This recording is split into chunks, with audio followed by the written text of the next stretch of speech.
By 1970, the machinery of the American war in Vietnam had swallowed hundreds of thousands of young men, and it needed a steady supply of new ones. A draftee straight out of high school could go from a going-away party in his mother's living room to a jungle firebase in under 2 weeks, carried the whole way by a system that moved him along like an assembly line. The army called him a replacement. Everyone else called him a cherry. He was untested, over-equipped, and dangerously unaware of the 100 small rules that kept experienced men alive. His first days were not spent in heroic combat, but in a strange education, learning to see, to listen, to pack a rucksack, and to walk without dying. This is the story of how a raw infantryman survived long enough to stop being new. The pipeline that produced the cherry-shaped everything that followed. For many U.S. Army infantrymen, the journey to South Vietnam began at the Overseas Processing Terminal in Oakland, California, a converted airplane hangar where thousands of soldiers waited their turn to fly off to war. Outside the gates, anti-war protesters picketed, tossing flowers and pleading with new arrivals to refuse to fight. Inside, the atmosphere was closer to a factory floor than a battlefield, and the men were funneled through physicals, paperwork, and long lines in their underwear, herded along like cattle. The Army's first job was not to fight the enemy, but to move personnel efficiently toward it. The typical cherry was, above all, ordinary. Like roughly a quarter of American troops in Vietnam, he was often a conscript, and like most, he was young, the average age of these soldiers hovering around 19, and he rarely arrived as part of an established unit. American soldiers seldom deployed as complete outfits. Instead, they came as individuals or in small groups, which meant a man's closest bonds were frequently improvised on the way to combat rather than forged inside a seasoned company. The friendships struck up in a processing terminal or on a transport flight often became, for a time, the only familiar thing a new soldier had. The flight itself underscored how far these men were traveling from anything they knew. A Pan-American jet carried them nearly 26 hours across multiple time zones to Bien Hoa Air Base, landing in 97-degree heat and 100% humidity. The captain's cheerful welcome, promising safe surroundings, sat awkwardly beside the reality that awaited them. Before disembarking, an Air Force major would warn that anyone smuggling contraband should abandon it in their seats, no questions asked, because customs and the military police would search every bag and body for drugs. Cleared aisles often revealed marijuana and pills tucked openly between cushions, an early signal that the war these men had joined was already fraying at the edges. From Bien Hoa, olive green buses with no glass windows, only bars and chicken wire to stop grenades, carried new arrivals a few miles to the reception center at Long Binh, moving in convoy behind jeeps mounted with M60 machine guns. The escort, the sandbags, the wire mesh over every window, each was evidence that the ground between two supposedly secure points could not be assumed safe, and that the enemy here did not announce himself. What struck new men most, though, was the population. Everyone they passed was either very old or very young. Elderly villagers chewed betel nut. Small boys ran alongside the buses begging for cigarettes. Girls no older than 8 carried infants on their hips. There were no teenage boys on corners, no young or middle-aged men in the fields. In a country at war, an entire generation of fighting-age males had vanished from the roadside, absorbed into armies on both sides. It was a cherry's first lesson in a truth the training films had glossed over. The line between civilian and combatant here was not drawn where an American expected it to be, and by some estimates, a substantial share of South Vietnam's rural population quietly supported the insurgency. The equipment that would define an infantryman's life was still, at this stage, mostly unfamiliar to him. He would carry the standard 5.56mm M16 rifle, lighter than the M14 it had replaced, though its early reputation for jamming in the wet jungle lingered among the men who talked of the field. His squad would field the belt-fed M60 machine gun and the M79 grenade launcher, and above all the PRC-25 radio, the platoon's lifeline to the artillery and helicopters that made the American way of war possible. Yet at the replacement center, a new man had often not so much as held a rifle since arriving. The apparatus of firepower existed all around him and remained, for now, abstract. The word itself carried weight. To be a cherry was to be visibly, almost comically new, and the label was applied by everyone from officers to combat veterans as both a description and a warning. At the reception center, a sprawling camp ringed with bunkers, towers, claymore mines, and trip flares. The contradictions of the cherry's early experience came into sharp focus. This was, by any measure, a war zone, yet it also contained a purple-painted establishment, complete with hamburgers, slot machines, and a live band flown in from the Philippines. A man could lose his money on nickel machines, drink cheap beer, and watch a stage show, all within a perimeter defended by deadly ordnance. The effect was disorienting. The rear areas of Vietnam were safe enough to feel almost like a youth camp, which made the eventual transition to the field all the more jarring. The environment taught its own lessons. An air raid siren in the small hours might send panicked cherries spilling from the barracks, some tangling in mosquito netting, others crowding into bunkers half-dressed, unsure of what a given alert even meant. Veterans, unbothered, would explain that the camp ran these drills every other night as a reminder that the country was still at war. It was a manufactured scare, but it did real work, stripping away the assumption that safety was the default. Advice arrived constantly, offered by soldiers only slightly less green than the men receiving it. Late-night talk among replacements introduced the vocabulary and the folklore of the war, including grim rumors of entire platoons lost in a valley called the A Shao. Before shipping forward, cherries bought practical gear that doubled as identity. Soft boonie hats better suited to the sun than baseball caps, a division patch, and large Bowie knives many regarded as mostly decoration. They would learn later that the knife was among the most valuable tools for patrolling the jungle, a small example of how a cherry's instincts about what mattered were almost always wrong at first. The journey deeper into the war refined the picture further. Riding in 2.5-ton trucks with sandbag beds to absorb mine blasts, escorted by a gunship overhead, new men passed rice paddies, water buffalo, and armored personnel carriers hidden in the brush. It was, for the moment, uneventful, and that was the point. The overwhelming majority of a cherry's early days involved no combat at all. The danger was real but statistical, distant and easy to forget, which was precisely what made it lethal. The formal education began at a division base camp, with a mandatory week of in-country training, and its content reveals what the Army had concluded actually killed men in Vietnam. Much of it repeated basic training material: map reading, radio procedure, weapons cleaning, to groans from soldiers who had done it all 100 times. But the instructors reframed the repetition around a single question. Could you do this in the dark, during a firefight, while the enemy came over the wire? Most attacks and firefights, they emphasized, happened at night. A man who could strip and reassemble his rifle blindfolded might live. One who could not might not. The tedium, in other words, was the lesson. Weapons familiarization went beyond the soldier's own rifle. Instructors demonstrated the enemy's arsenal, the Soviet-made AK-47 with its 30-round magazine and larger 7.62mm round, the RPD machine gun, the SKS rifle, and the rocket-propelled grenade, capable of downing helicopters. The purpose was auditory as much as tactical.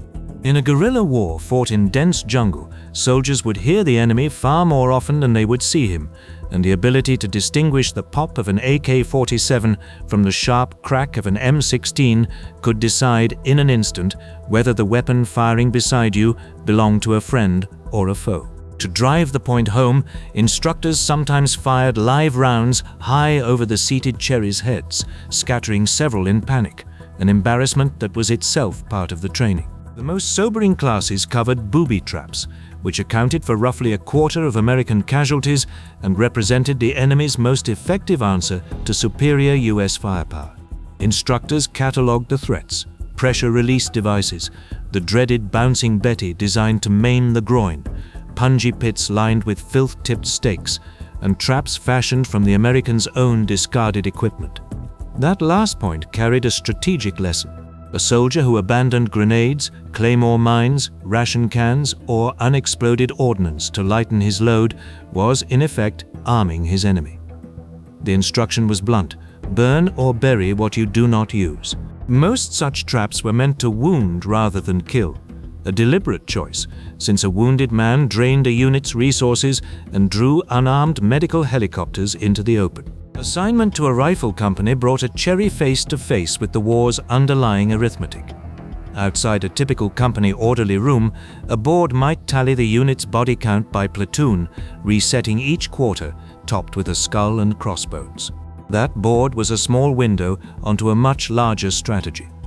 Since the American command measured progress not by territory held, but by enemy dead, pressure to produce high body counts ran all the way down to the company level, shaping how units fought and how success was defined. The transition to the field passed through a forward fire support base, a fortified clearing ringed by bunkers, barbed wire, trip flares, and claymore mines, centered on the artillery guns and mortar pits that gave the surrounding infantry their reach. The firebase revealed the social architecture of the war as clearly as its physical one. Arriving Cherries in creased fatigues and gleaming boots stood in sharp contrast to the veterans they were joining. Sun-browned, shaggy-haired, often shirtless, their uniforms bleached and torn, many wearing no belts and unlaced boots. The difference was not merely cosmetic. It marked the gap between men who still looked like the army wanted them to and men who had adapted entirely to the demands of the bush. The tensions of the era ran through these camps too, including the racial divisions that strained the ranks in these years, though in the field, survival tended to force a rough solidarity that rear area posturing did not. The firebase also carried the memory of what the enemy could do. A position might have been probed at night by Viet Cong sappers who slipped into the wire. A careless one trips a flare.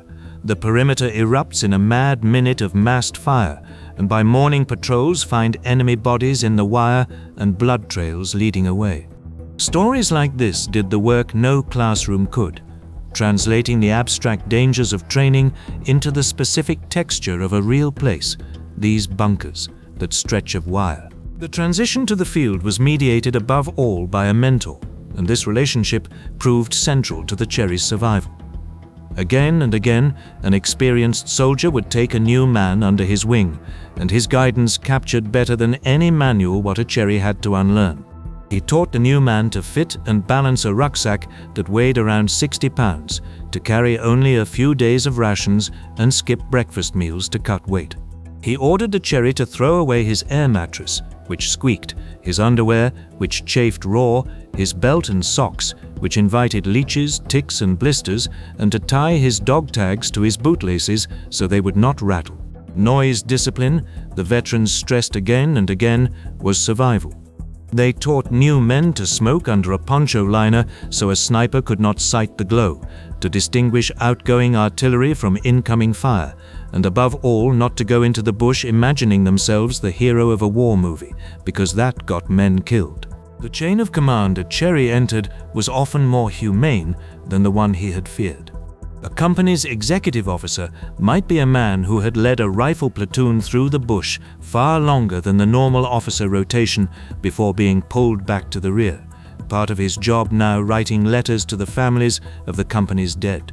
The deliberate easing of a Cherry into the field, first a night of bunker guard, then a low-risk road security detail, then insertion to the company, reflected an understanding that a new man thrown too fast into combat was a danger to himself and everyone near him. The field itself delivered the final lessons through experience. A first bunker guard, spent watching the wire through a starlight scope, taught a new man that the buzzing field telephone, demanding situation reports, and the concussion of outgoing 105mm artillery were not attacks, and it accustomed his eyes and nerves to the tricks that darkness plays. A road security detail taught a subtler lesson. Posted on a knoll overlooking a highway to Saigon, surrounded by children hawking soda, a Cherry might be told by a veteran to be glad the children were there, because the villagers always knew when the enemy was near and kept their little ones clear of a coming firefight. The presence of civilians was itself a form of intelligence, and reading it was a survival skill no manual listed. The first days of humping the boonies taught the sheer physical brutality of the work.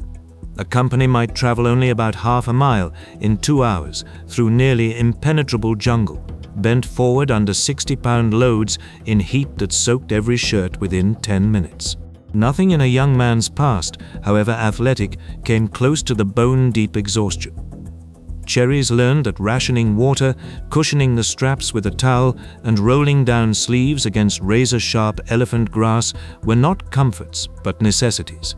And they learned to read the men around them, a squad leader named for some small quirk, a hardened rifleman near the end of his tour with feet ravaged by jungle rot, a machine gunner, and often a Kit Carson scout, a former enemy soldier whose intuition the platoon had learned to trust with their lives. Trust in the field was earned through demonstrated usefulness, and a Cherry's first patrols offered exactly that.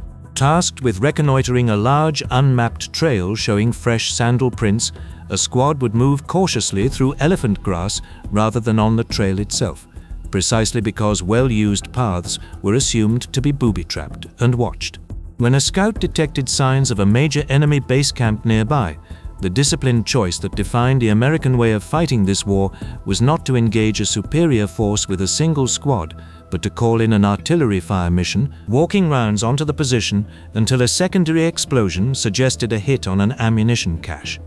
This was the strategy of firepower over manpower in miniature, the same logic that governed operations across the country, executed by a sergeant with a map and a radio. But Cherry's role in all this was small but real.